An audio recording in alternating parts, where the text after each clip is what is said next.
Welcome all to another episode of the C64 Roundup, your concise guide to the latest news and releases for your Commodore 64. And this month we have a feature game title to showcase. RGN Co is the latest C64 project developed by the Icon C64 team and published by Cytronic Software. The backstory to the game is that the great adventurer Rocky Memphis has discovered the entrance to the lost temple that he thinks contains the fabled treasure known as the Golden Condor. But Rocky needs to be quick, as his arch-nemesis Russo Balu is also out to get his hands on it. So he grabs two of his mates and sets off on their latest hunt in the hope that they can reach the treasure first. RGN Co is a puzzle platform game that draws inspiration from the old Datasoft title, The Goonies. Each of the three members of your team have a different skill set for you to take advantage of. Rocky has medium strength and agility, but has a handy whip at his disposal. Spud is a bit slow on the move, but has extra weight and strength. While Jet, the spiky-haired female protagonist of the group, is quite light but has a bit of speed and agility. The objective of each level is to use a combination of the character skills to get all three characters to the exit points, so that you can proceed onto the next stage. You control each character one at a time. To switch characters, you can either tap space on the keyboard, or alternatively you can hold down the joystick button and tap down with the joystick. The latter does take a little getting used to, and you'll want to make sure that you're well used to this mechanism, as some of the levels will require you to quickly switch from one character to another.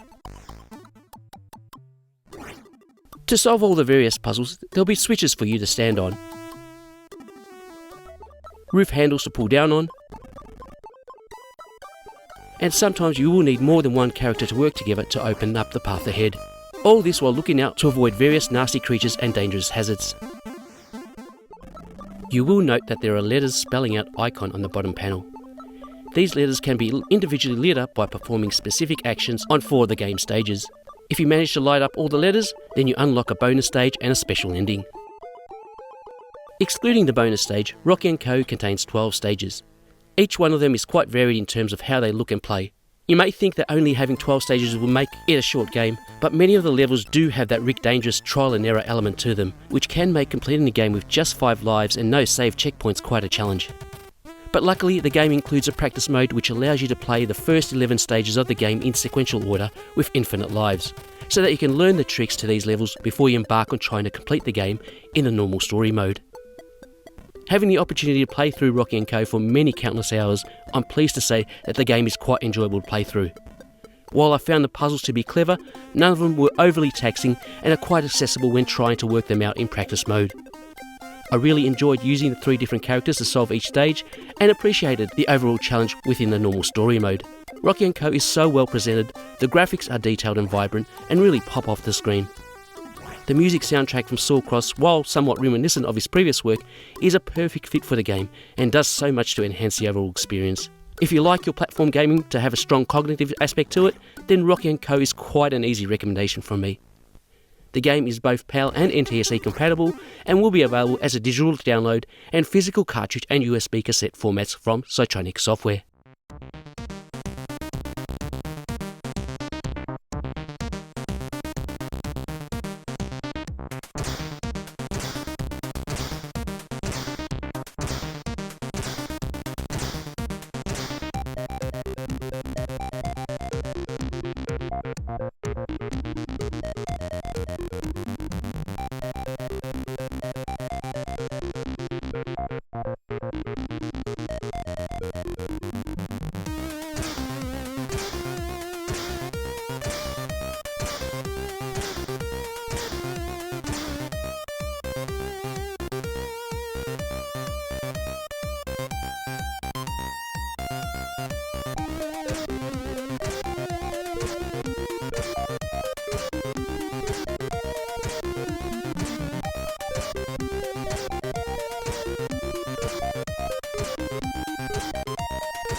There have been a few bits of gaming development news that have really caught my attention over the past few weeks.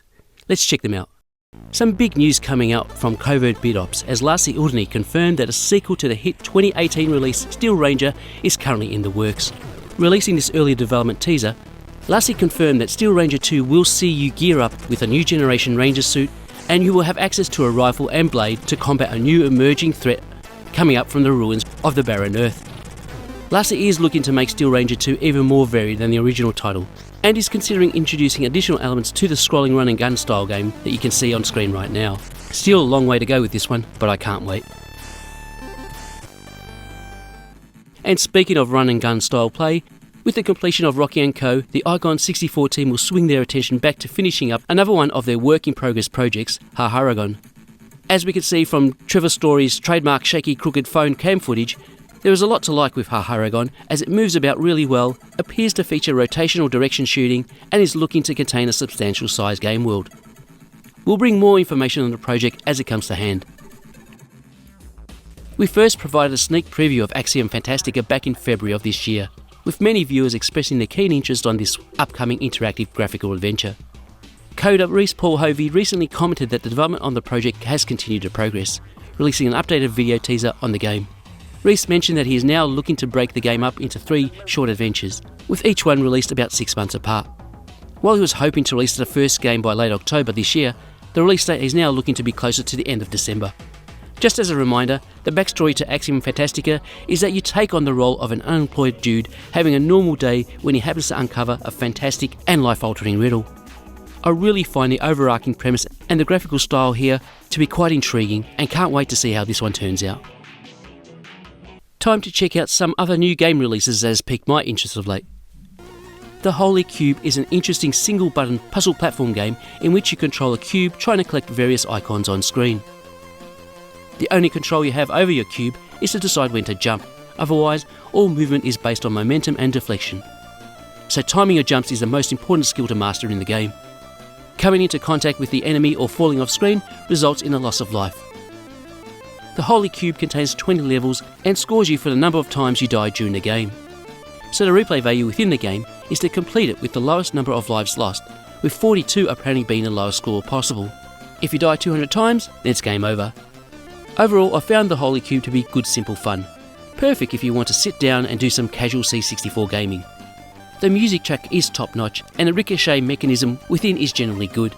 The Holy Cube is available as a free digital download. What do you get when you blend the classic Kicks with Petsky character graphics? Well, Kickski of course. Originally built using Basic 2, which you can imagine would run very slowly, the game has received a version which includes a small machine language routine that implements a faster feel experience, and the game is all the better for it. What's not to like if you're a Kicks fan? And what I really appreciate is that Roman has made both the basic listing and the assembly machine code available for us to look at and learn from. I just know that those of us in our 40s and 50s just love doing math. And what makes it even better is to do it on our Commodore 64. Magic Math is a math game where your player controls a grid that contains a value of dots. Flowing across the screen will be blocks that either add or subtract the number of dots in your grid as you collect them. For each level, you must collect a minimum number of blocks within a set time limit, but you also must make sure that your dot value never falls below 0 or exceeds 9. Holding down the joystick button for 1 second will trigger a bomb that will blast away all visible blocks should things get overwhelming for you at any time. This is a basic game that is fun to play for a single game session, well executed for what it is. Sherlock Holmes and the Secret Weapon is an interactive visual novel in the style of a choose-your-own adventure that is built using the Blockly VN 8-bit game engine. Based on a paperback novel going by the same name, the game is set in 1940s London, where you investigate a sinister plot involving a stolen weapon that could turn the tide of World War II. You're presented with a scene within the story and you need to select one of 2 options to proceed. Selecting the wrong option will often result in game over, so your aim is to progress through the story by making the right choice all along the way. Sherlock Holmes and the Secret Weapon is a valiant effort to provide something different in today's C64 gaming scene, but its execution does not hit the mark. The still graphic conversions just don't really come out that well, and the presentation of the story feels disjointed and difficult to follow. Each of the game scenes does take a very long time to load up and draw, and as a result I had to run the game in warp mode using Vice Simulator just to make it playable. I had trouble getting the second disc of the game to load up, and from the looks of it, it appears to be a bug in the version that is available on the author's itch.io site. Nice try, but I don't think the game is quite ready to be charging $1 for it quite yet. Doom Petsky Pac-Man is another clone of the arcade classic with a twist. Not only is the game graphically presented using the Petsky characters, but the effect of eating power pellets will have unpredictable results. In this game, power pellets do not allow you to eat ghosts. Instead, they can provide advantages such as an extra life, or slowing down the ghosts, or even giving you a mine for you to use to kill the ghosts. Alternatively, they could provide disadvantages such as inverting your controls, closing off gates, and making ghosts invisible. It's an interesting take on the genre that plays generally well and will keep you amused for a single playing session. And just sneaking into this episode is the final release of SNK vs Capcom by RetroGL. This project has been a long time in the making, and I'm glad to confirm that the wait has certainly been worth it, as C64 fans finally get a Street Fighter style of game that they can certainly be proud of. Based on the original Neo Geo Pocket Color title, SNK vs Capcom provides one-on-one beat-em-up action that is executed with a high level of passion and quality.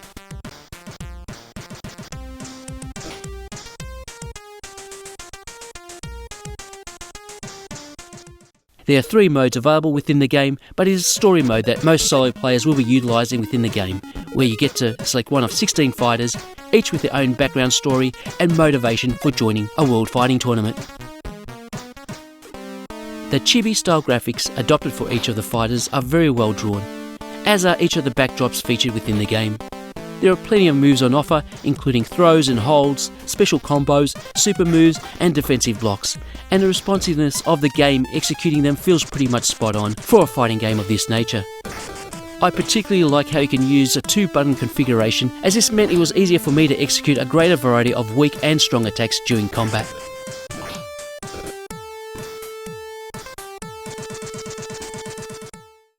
In addition to the story mode, the other modes on offer are versus or training mode, where 2 friends can go one-on-one against each other, and a tournament mode, where up to 8 players can get together to fight it out to see who's the best. I'm not normally into one-on-one fighting games, but when it's done so well as SNK vs Capcom, it is hard to put the joystick down. Great job, RetroGL.